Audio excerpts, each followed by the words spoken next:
जैसा कि दोस्तों पिछले क्लास में मैंने आपको बताया था कि माइक्रोसॉफ्ट एक्सेल के अंतर्गत डेटा को प्रिंट कैसे करते हैं और उसके जो डेटा हम बनाए एक्सेल के अंतर्गत उसका सेटअप कैसे करते हैं, यानी कि किसी भी प्रकार के माइक्रोसॉफ्ट एक्सेल के अंतर्गत कोई भी डेटा बनाए हैं तो उसका सेटअप करके हम प्रिंट कैसे करते हैं, बहुत ही अच्छे तरीके से मैंने बताया था और बिल्कुल आसान तरीके से बताया था। ठीक है दोस्तों, तो उम्मीद है दोस्तों को चीज़ें आपको पसंद आई होगी। तो आज के क्लास में दोस्तों हम आपको बताएंगे माइक्रोसॉफ्ट एक्सेल के अंतर्गत इफ फंक्शन का उपयोग, इफ क्या होता है, इफ का यूज कैसे करते हैं, ये सारी चीज़ों को हम आज एक एक करके आपको बताएंगे। चलिए फिर स्टार्ट करते हैं अपनी इस क्लास को। स्वागत है आपका अपने यूट्यूब चैनल सब सीखो जी में। तो दोस्तों हम यहाँ से क्या करते हैं, एक्सेल को ओपन कर लेते हैं और यहाँ से देखिए मैंने एक छोटा सा चार्ट बना करके रखा हुआ है। ठीक है, आप चाहे तो भी इस चार्ट को बना सकते हैं, कोई दिक्कत नहीं है। ठीक है, लेकिन मैं अलग से भी एक चार्ट आपको बना करके दिखाऊंगा। ठीक है, उसके अंतर्गत आपको इस चीज को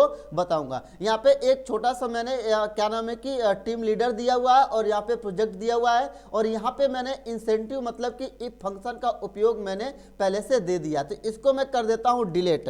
ठीक है, डिलीट करके मैं फिर से यहाँ पे बताऊंगा आपको। और यहाँ पे देखिए क्राइटेरिया दिया है। क्राइटेरिया का मतलब मैंने कि ये कहा है कि जिसका प्रोजेक्ट मार्ग है वो उसमें यस हो जाए और जिसका प्रोजेक्ट क्या है रॉक है उसमें नो हो जाए। ये मेरा क्या है इंसेंटिव। इंसेंटिव का मतलब प्रमाण होता है, मतलब कि हम क्या प्रमाण देना चाहते हैं। सबसे पहले दोस्तों हम आपको इफ के बारे में बता देते हैं कि इफ करता क्या है। तो इफ फंक्शन माइक्रोसॉफ्ट एक्सेल के अंतर्गत एक ऐसा फंक्शन, एक ऐसा फार्मूला कह सकते हैं तो है जो माइक्रोसॉफ्ट एक्सेल के अंतर्गत टेक्स्ट बेस या नंबर बेस, यानी कि कहे तो टेक्स्ट बेस या फिर हम कहे तो नंबर बेस। ठीक है, नंबर बेस पे क्या करता है कि कंडीशन को लाने के लिए, फिर कंडीशन को देने के लिए क्या किया जाता है कि इसका उपयोग किया जाता है। चाहे तो आपके पास कोई भी डेटा हो, अगर वो टेक्स्ट बेस है तो उसमें कोई कंडीशन देना चाहते हैं तो आप इफ फंक्शन का उपयोग कर सकते हैं। या फिर आपके पास यदि कोई नंबर बेस का डेटा है, यानी कोई आप डेटा बना उसमें नंबर है तो उसके आधार पे कोई कंडीशन देना चाहते हैं तो आप इसका उपयोग कर सकते हैं। जैसा दोस्तों मैं आपको बता दूं कि मेरे पास क्या नाम है कि 2-3 एम्प्लॉय हैं, जैसे कि एम्प्लॉय ए है, एम्प्लॉय बी है, एम्प्लॉय सी है। ठीक है, अब मैं यह इनका मतलब कि यह चाहता हूं कि जो क्या नाम है कि एग्जाम्स होते हैं, जैसे कि आपके 10वीं हो गए या 12वीं के हो गए, ठीक है, उसमें मान लीजिए कि मैंने यह कंडीशन दे दिया कि जो उनका एक सब्जेक्ट है, यानी कि जो 100 नंबर का पेपर होता है, ठीक है, एक एक सब्जेक्ट का, उसमें मैं यह कंडीशन दे देता हूं कि जो इस 100 में से जो क्या नाम है कि 35 नंबर लाएगा वो क्या नाम है कि पास रहेगा और जो क्या नाम है कि 35 से कम लाएगा वो क्या नाम है कि फेल रहेगा। ये तो समझने के लिए मैं बता रहा हूं, बाकी कितना मार्क्स पासिंग मार्क्स होता है आप लोग चेक कर लीजिएगा। ठीक है, 30 दे देता हूं कि जिसका 30 नंबर आता है 100 में से वो क्या नाम है कि पास रहेगा। तो ऐसे कंडीशन में हम इफ फंक्शन का उपयोग कर सकते हैं। जैसे कि अगर मैं कहूं, इसके अंतर्गत मैं बताया हूं कि जो ये ए है इसका सब्जेक्ट जो मान लीजिए कि मैं यहाँ पे हिंदी दे दिया हूं। ठीक है, हिंदी सब्जेक्ट है, हिंदी सब्जेक्ट का जो मैंने पूर्णांक दिया वो 100 दिया है और ये इसका जो मतलब कि प्राप्तांक है, यानी कि जो ये मार्क पाया हुआ है, ठीक है, ये मार्क में मैंने बताया है कि ये 30 अगर पाएगा, ये मेरा कंडीशन है कि मैं बताया हूं कि अगर ये 100 में से 30 पाएगा तो पास रहेगा और यदि ये क्या नाम है कि 30 से कम पाता है तो क्या रहेगा कि फेल रहेगा, या 30 से अधिक भी चला जाएगा तो वो क्या रहेगा कि पास हो जाएगा। ठीक है, तो तो अब दोस्तों ऐसे कंडीशन में हम क्या कर सकते हैं कि अपने इफ फंक्शन का उपयोग कर सकते हैं। जैसे कि इक्वल लगाता हूं और यहाँ पे इफ लिख देता हूं और यहाँ से टैब प्रेस कर लेता हूं। ठीक है, अब मैं इसको सिलेक्ट कर लेता हूं, इसको क्या करता हूं कि सिलेक्ट कर लेता हूं और क्या नाम है कि ग्रेटर देन लगाता हूं, इक्वल लगाता हूं और यहाँ पे 35 लिखता हूं और उसके बाद सिंगल कामा देता हूं और डबल कामा देता हूं। यहाँ पे मैं लिख देता हूं पास। ठीक है, डबल कामा बंद और सिंगल कामा, फिर डबल कामा में मैं लिख देता हूं यहाँ से फेल। ठीक है, इस तरीके से डबल कामा में मैं यहाँ पे लिख देता हूं फेल। ठीक है, और फिर डबल कामा को बंद करता हूं और कोष्टक को बंद करके मैं यहाँ से क्या करता हूं कि इंटर करता हूं। तो ये देखिए पास आ गया। लेकिन अगर इसको मैं ड्रैग करके यहाँ तक लाता हूं सब में पास पास आएगा। लेकिन देखिए अगर मैं यहाँ पे कर लेता हूँ जैसे 34, ठीक है, तो ये देखिए फेल आ रहा है। अगर मैं यहाँ पे कर देता हूँ 30 तो देखिए फेल आ रहा है। अगर यहाँ पे मैं कर देता हूँ 40 तो देखिए पास आएगा। अगर मैं यहाँ पे करता हूँ 36 तो वे पास कर देता है। तो दोस्तों मतलब कहने का ये है कि जो इफ फंक्शन होता है ये माइक्रोसॉफ्ट एक्सेल के अंतर्गत टेक्स्ट बेस या नंबर बेस क्या नाम है कि कंडीशन को देने के लिए होता है, जो भी हम किसी भी प्रकार का कंडीशन देना चाहते हैं। तो जैसे मैंने कंडीशन में दिया कि जो सब्जेक्ट है वो 100 मतलब कि जो पेपर है हिंदी का वो 100 नंबर का है, 100 नंबर में जो 35 लाएगा वो पास रहेगा और जो 34-35 से कम लाएगा चाहे जितना भी लाए वो फेल रहेगा। बाकी कितना है ये आप समझिएगा, ये तो समझने के लिए मैंने बताया।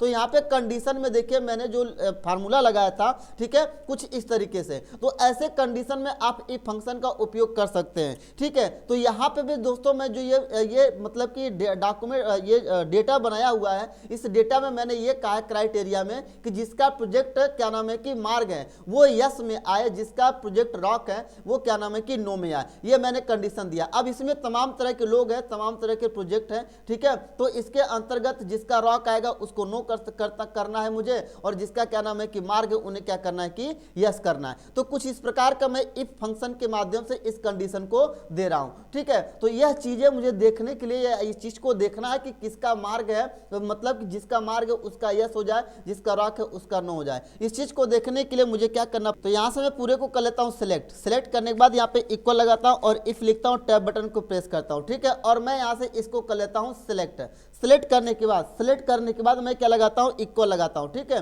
इक्वल लगाता हूं और इक्वल लगाने के बाद डबल इन्वर्टेड कामा में मैं लिखता हूं मार्ग, ठीक है। मार्ग लिख दिया और डबल इन्वर्टेड कामा में बंद और सिंगल कामा लगाता हूं, फिर डबल इन्वर्टेड कामा में मैं लिख देता हूं यस, ठीक है। और डबल कामा बंद, सिंगल कामा, फिर डबल कामा में मैं लिख देता हूं नो, फिर डबल कामा बंद करता हूं, कोष्टक को बंद करता हूं और कंट्रोल के साथ इंटर करता हूं। तो आप आसानी से देखिए जिसका रॉक होगा उसका नो आ गया है और जिसका मार्ग होगा उसका यस आ गया है, ठीक है। क्या लगाया मैंने, फिर से इसको मैं डिलीट करके दिखाता हूं आपको। इसको यहां से करता हूं डिलीट और यहां पे इक्वल लगाता हूं, इक्वल लगा के लिखता हूं इफ, टैब बटन से सिलेक्ट करता हूं और यहां से प्रोजेक्ट को कर लेता हूं सिलेक्ट, ठीक है। और यहां पे इक्वल देता हूं, इक्वल देने के बाद मैं यहां पे क्या करता हूं कि डबल कामा में क्या लिखता हूं कि मार्ग लिख देता हूं, ठीक है, ठीक है। ये देखिए गलत लिखेंगे तो ये गलत रहेगा, ठीक है। मार्ग लिख देता हूं, फिर डबल कामा बंद, सिंगल कामा लगाता हूं, फिर डबल कामा लगाता हूं, इसमें लिख देता हूं यस, फिर डबल कामा लगाता हूं, सिंगल कामा, फिर डबल कामा लगाता हूं, फिर यहाँ पे नो करता हूं, फिर डबल कामा बंद, कोष्टक बंद और कंट्रोल के साथ इंटर करता हूं। तो ये देखिए आपका इस तरीके से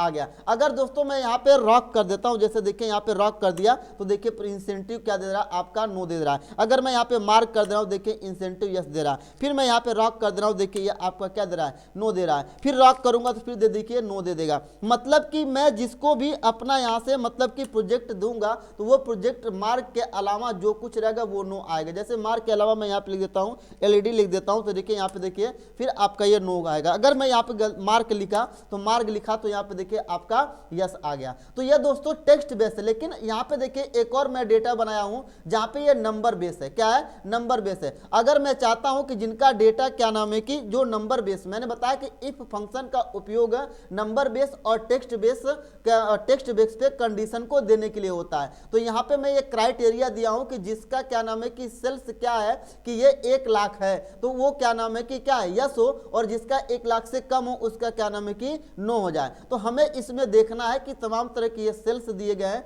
ये नंबर मैंने दिया है, ठीक है। तो अब जिसका 1 लाख होगा या 1 लाख से अधिक होगा, ठीक है, तो उसका मतलब कि कंडीशन इंसेंटिव क्या आएगा, यस आएगा, और जिसका कम रहेगा उसका नो आएगा। सेम वही फार्मूला अपनाएंगे इफ वाले का। तो हम यहाँ पे इक्वल लगाएंगे और यहाँ से इफ लिखेंगे, टैब बटन को प्रेस करेंगे और यहाँ से सेल्स को क्या करेंगे कि सिलेक्ट कर लेंगे और उसके बाद हम यहाँ पे ग्रेटर देन देंगे और इक्वल देंगे, ठीक है। उसके बाद हम क्या करेंगे कि यहाँ पे जो मैंने यहाँ पे जो दिया है 1 लाख, इसको लगाएंगे 1 2 3 4 5, ठीक है।